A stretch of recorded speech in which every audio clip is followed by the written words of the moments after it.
Запознавам ви с серията Риболов за начинаещи и за жени. И първата тема от тази серия е история на риболова от древността до наши дни.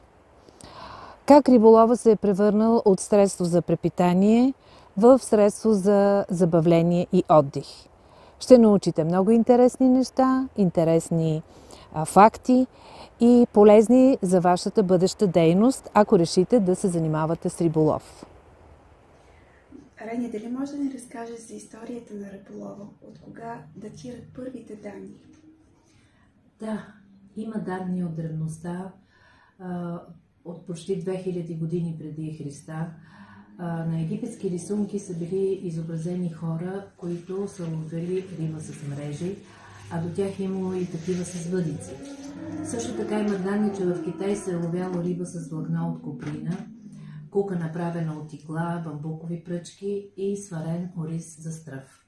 Но това не са единствените примери. Такива има в египетската, гръцката, римската древни култури.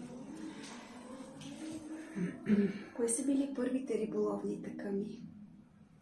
Да, има данни за история на такъмите.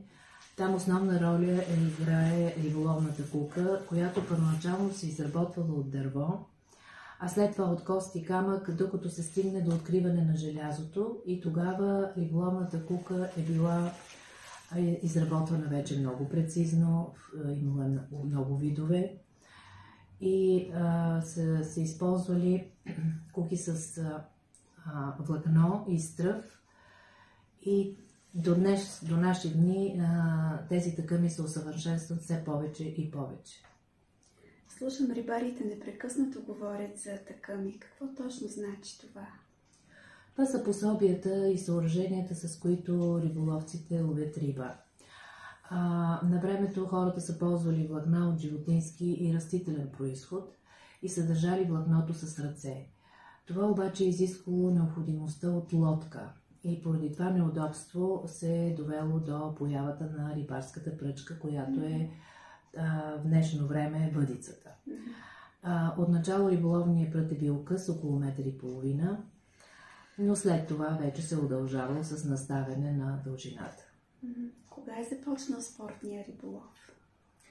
Да, данни за спортен риболов има от 15 век, които данни са базирани на книга от 14 век, където са описани изкуствени мухи за стръв. 6 от тях се ползват до ден днешен.